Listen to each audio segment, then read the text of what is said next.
In this video, I'm going to define what is probably the most common type of machine learning problem, which is supervised learning. I'll define supervised learning more formally later, but it's probably best to explain or start with an example of what it is, and we'll do the formal definition later. Let's say you want to predict housing prices. A while back, a student collected datasets from the city of Portland, Oregon, and let's say you plot the dataset and it looks like this. Here on the horizontal axis, the size of different houses in square feet, and on the vertical axis, the prices of different houses in thousands of dollars.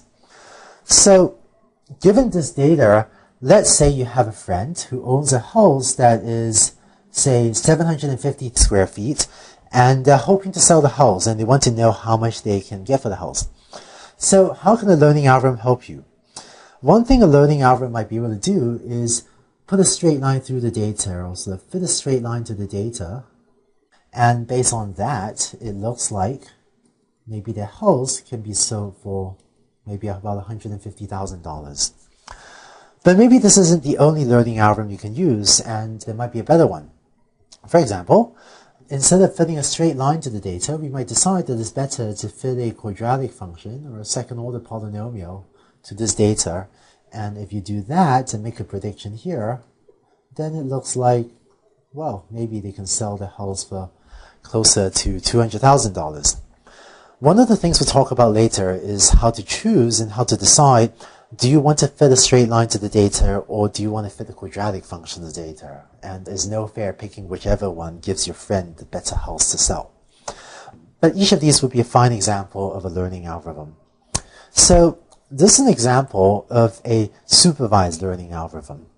And the term supervised learning refers to the fact that we gave the algorithm a data set in which the, quote, right answers were given.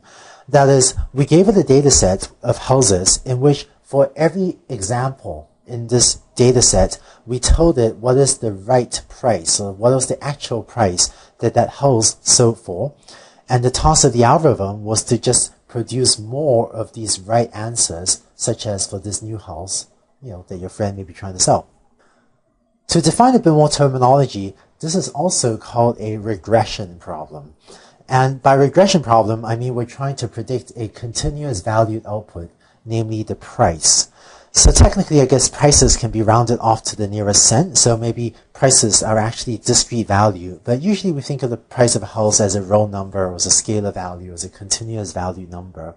And the term regression refers to the fact that we're trying to predict this sort of a continuous valued attribute. Here's another supervised learning examples. Some friends and I were actually working on this earlier. Let's say you want to look at medical records and try to predict if a breast cancer is malignant or benign. If someone discovers a breast tumor, a lump in their breast, a malignant tumor is a tumor that is harmful and dangerous, and a benign tumor is a tumor that's harmless. So obviously people care a lot about this. Let's say you collect a data set, and suppose in your data set you have on your horizontal axis the size of the tumor, and on the vertical axis I'm going to plot 1 or 0, yes or no, whether or not these are examples of tumors we've seen before are malignant, which is 1, or 0, or not malignant, or benign. So let's say your data set looks like this, where we saw a tumor of this size that turned out to be benign, one of this size, one of this size, and so on. And sadly, we also saw a few malignant tumors, so one of that size, one of that size, one of that size, so on. So in this example, I have 5 examples of benign tumors shown down here, and 5 examples of malignant tumors shown with a vertical axis value of 1. And let's say you have a friend who tragically has a breast tumor, and let's say her breast tumor size is maybe somewhere around this value. The machine learning question is, can you estimate what is the probability, what is the chance that the tumor is malignant versus benign? To introduce a bit more terminology, this is an example of a classification problem. The term classification refers to the fact that here we're trying to predict a discrete valued output, 0 or 1, malignant or benign. And it turns out that in classification problems, sometimes you can have more than 2 values for the two possible values for the output. As a concrete example, maybe there are 3 types of breast cancers, and so you may try to predict a discrete value output 0, 1, 2, or 3, where 0 may mean benign tumor, so no cancer, and 1 may mean type 1 cancer, if you have 3 types of cancer, whatever type 1 means, and 2 may mean the second type of cancer, and 3 may mean the third type of cancer. But this would also be a classification problem because there's sort of a discrete value set of outputs corresponding to no cancer, or cancer type 1, or cancer type 2, or cancer type 3. In classification problems, there is another way to plot this data. Let me show you what I mean. I'm going to use a slightly different set of symbols to plot this data. So if tumor size is going to be the attribute that I'm going to use to predict malignancy or benignness, I can also draw my data like this. I'm going to use different symbols to denote my benign and malignant, or my negative and positive examples. So instead of drawing crosses, I'm now going to draw O's for the benign tumors, like so. And I'm going to keep using X's to denote my malignant tumors. Okay, I hope this figure makes sense. All I did was I took my data set on top, and I just mapped it down to this real line like so, and started to use different symbols, circles and crosses, to denote malignant versus benign examples. Now, in this example, we use only one feature or one attribute, namely the tumor size, in order to predict whether tumor is malignant or benign. In other machine learning problems, we may have more than one feature or more than one attribute. Here's an example. Let's say that instead of just knowing the tumor size, we know both the age of the patient and the tumor size. In that case, maybe your data set would look like this, where I may have a set of patients with those ages and that tumor size. It may look like this, and a different set of patients that look a little different, whose tumors turn out to be malignant, as denoted by the crosses. So let's say you have a friend who tragically has a tumor, and maybe their tumor size and age falls around there. So given a data set like this, what the learning algorithm may do is fit a straight line to the data to try to separate out the malignant tumors from the benign ones. And so the learning algorithm may decide to fit a straight line like that to separate out the two classes of tumors. And, with this, hopefully we can decide that your friend's tumor is more likely. So if it was over there, that hopefully the learning algorithm will say that your friend's tumor falls on this benign side and is therefore more likely to be benign than malignant. In this example, we had 2 features, namely the age of the patient and the size of the tumor. In other machine learning problems, we will often have more features. And my friends that work on this problem, they actually use other features like these, which is clump thickness of the breast tumor, uniformity of cell size of the tumor, uniformity of cell shape of the tumor, and so on, and other features as well. And it turns out one of the most interesting learning algorithms that we'll see in this class is a learning algorithm that can deal with not just 2 or 3 or 5 features, but an infinite number of features. On this slide, I've listed a total of 5 different features, right? 2 on the axis and 3 more up here.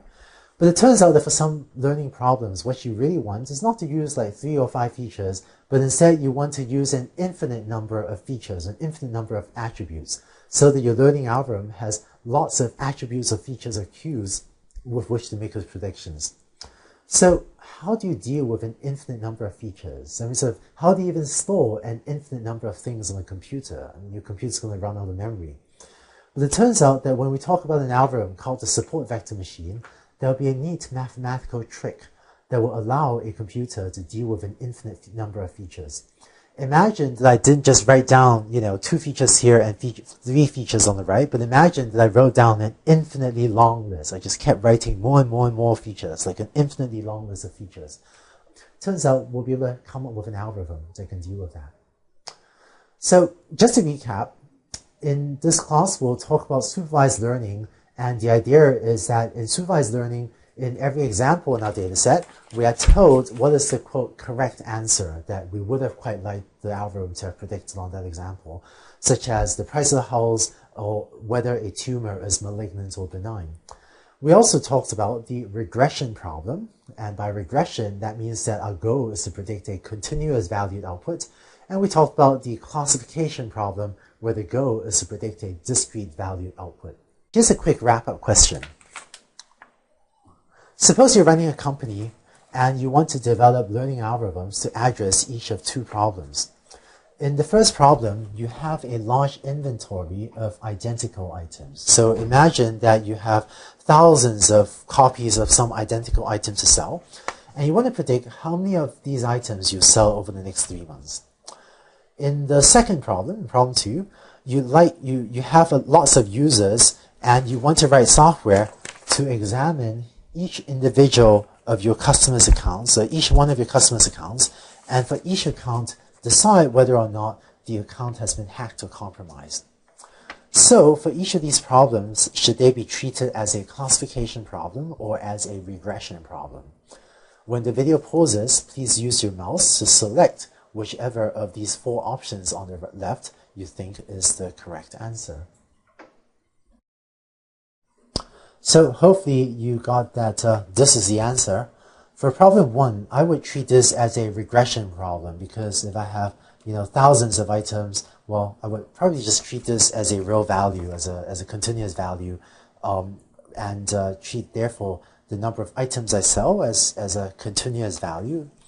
And for the second problem, I would treat that as a classification problem, because I might say set the value I want to predict to be 0 to denote the account has not been hacked, and set the value 1 to denote an account that has been hacked into. So just like breast cancers, right? 0 are benign, 1 is malignant. So I might set this to be 0 or 1 depending on whether it's been hacked, and have an algorithm try to predict each one of these 2 discrete values.